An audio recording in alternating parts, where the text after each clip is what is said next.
Builder! What is this? This is the iFootage Shark Slider Nano. It's a slider that uses brushless motors, making it nice and silent compared to servo type sliders.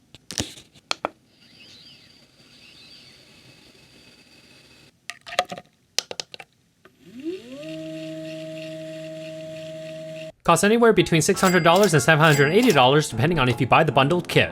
This is a 2-axis slider with a slide and pan. It can use either NPF batteries or it can plug into the USB-C power port. Because this slider is essentially a gimbal, you can literally set up AB points by physically pushing the slider around. Because this is a brushless motor, your max weight is not going to be as high as a servo motor. And because it's like a gimbal, make sure your camera is always balanced as much as possible right over the carriage. Do I recommend it?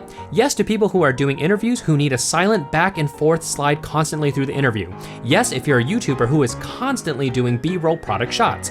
Just make sure you turn on your camera's IBIS or lens optical image stabilization to get extra smooth macro shots. Narrative filmmakers may want to take a second to reconsider, as our gear is more heavy on the go, and because our shots are constantly changing, this slider may or may not take up more time than just a general servo motor or a heavy-duty manual slider. Done! Roll that intro!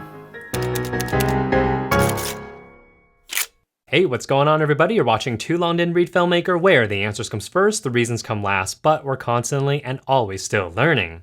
So today we're gonna find out whether or not the iFootage Shark Slider Nano is gonna be the right solution for you and your overall filmmaking kit. And I wanna thank iFootage for sending this out to me so I can provide you with my review today. Now, before we start this review, I just want to be super clear. I am coming at this from a filmmaking standpoint, primarily like literally filming video. This does have a time-lapse function, and I know some people are going to argue and say time-lapse is part of video, but it's not what I do, and I don't want to overstep my own boundaries in trying to explain it to you when I really don't use it all that often. So I'm going to link a title card up here of someone who I think really breaks it down very well and can show some awesome examples. That way you get the best information possible if you want to use it for motion time-lapse.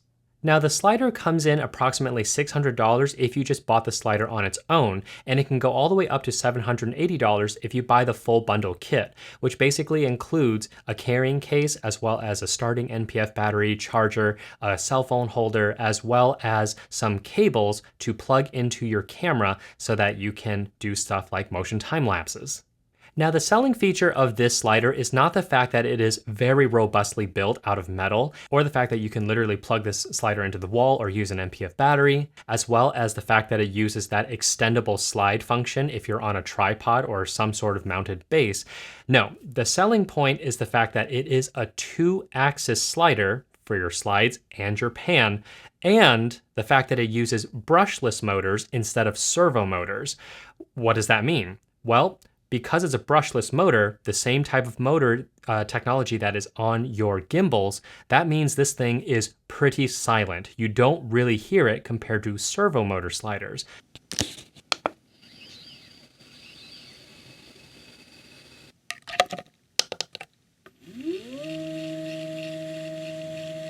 But not only that, because of its brushless nature, a computer is talking to it, which means it can actually remember where it is in space. What this means for you is that you can literally set up an A point and a B point with a slide and a pan. It will memorize it and you can just get on your slide right there and then. It was so easy. I was able to shoot this whole short film by myself with a slider simply because of how quickly I could do the A and B points on my own. Basically, you just hit these 2 buttons right here. It goes into a quick setup mode. You basically set up your A point and then you hit the FN button, slide on over to your B point with your slide and your pan adjustment, hit the FN button again, and at this point, you can either start the slide immediately or you can further customize it with these touch buttons right here on the touch screen. You can say, hey, I want the B point to actually be the starting point, not the A. Simply click on this button here. If you want to loop it so that it goes back and forth, hit this button here. And then lastly, you have time. How long do you want the slider to take to make this movement? Simply figure out what time you want. You're good to go. Hit the start button. That is it. This is how quick you can set up a slide in mere seconds. Whereas the old servo types, you basically had to physically move it through a button, and it's going to servo its way over there, hit the A point, servo back, hit the B point, and then of course, that's going to take a little bit of time. This, super simple. You literally just physically move it. Now, let's say you're not necessarily right there at the slider because it's placed somewhere. You can actually use a smartphone app and control it remotely. So whether you do want to actually control the pan, what have you, physically with a remote, you can do that, or you can set up your A and B points and do all that stuff when the slider is out of reach. All right, so those are all the pros of this slider. Are there any cons to this slider? Now, I wouldn't call these cons, I would just call it something like limitations that you need to consider. Because if you're gonna try to use a super heavy camera setup, or you're trying to get super unique shots that the slider is not made for, then you can't really call it a con. It's not what you're looking for. It's not the right tool for the job. So what do I mean by this? Basically, it all comes down to the nature of a brushless motor. So the first thing to consider is that a brushless motor cannot have as much payload compared to a servo motor because it doesn't have like a very mechanical latch to it. So what we see here in these numbers is a brushless motor is probably only going to be able to do about half of what a servo motor can do.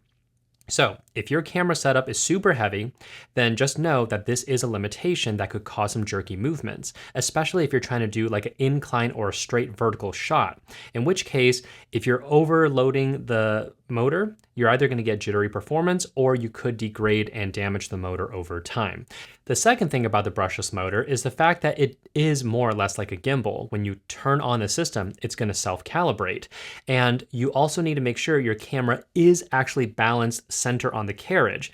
If you have a slider plate and you have it sit like slid really far forward and you have a zoom lens causing the weight to actually be distributed that way, you're not going to get the smoothest shots. You're going to have to make sure everything is perfectly balanced in the center.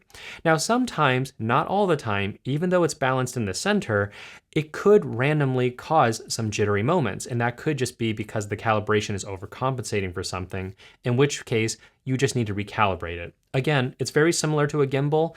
Every situation is different, and sometimes the computer just doesn't quite get it and you need to just recalibrate it. Doesn't happen very often, but when it does, that's what you want to look for. The third thing to consider with this brushless motor is that you can get a slide, you can get a pan, but what about a tilt?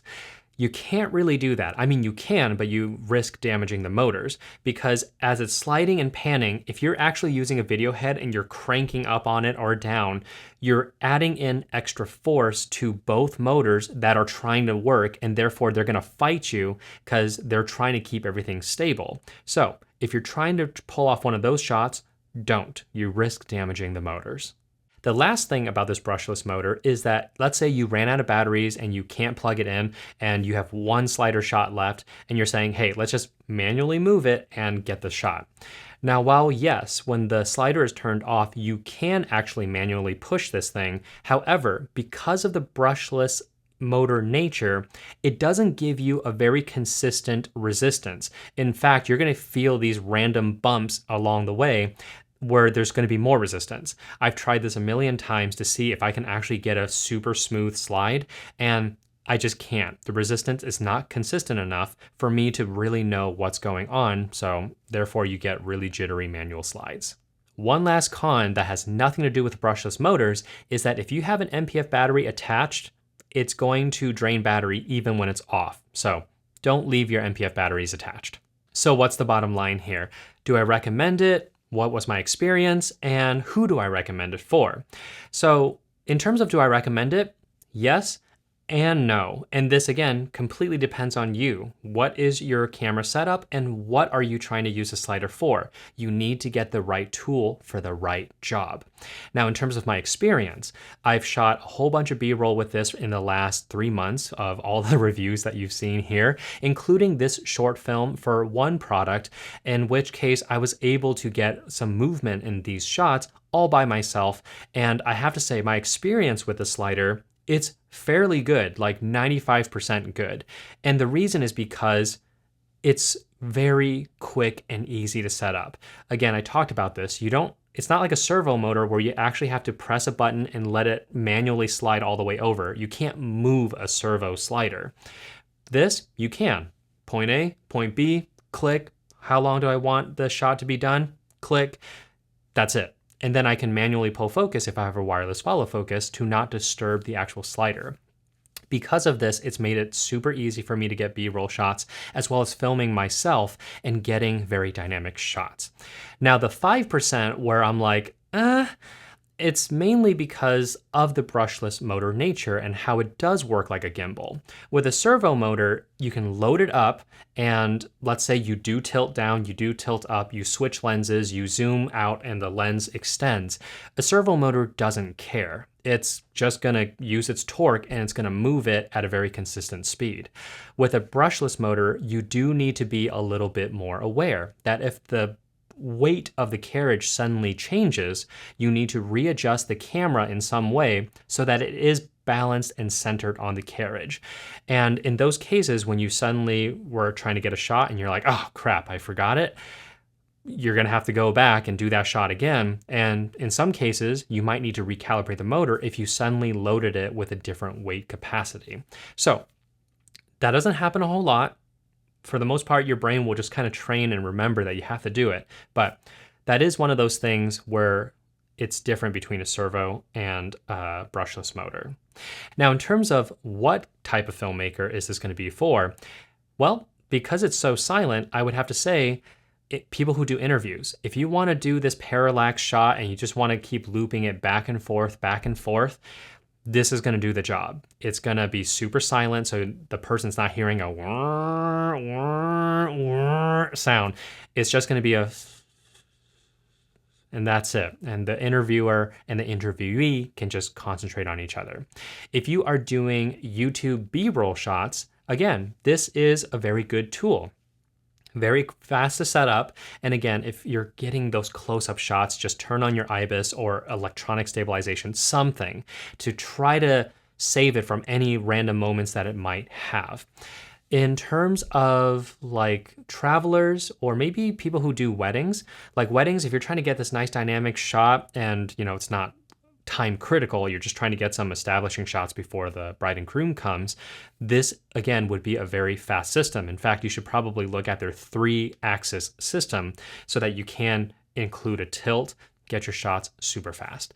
And travelers, this is a very small setup. And if you're traveling, you might not have like this very heavy camera setup with you.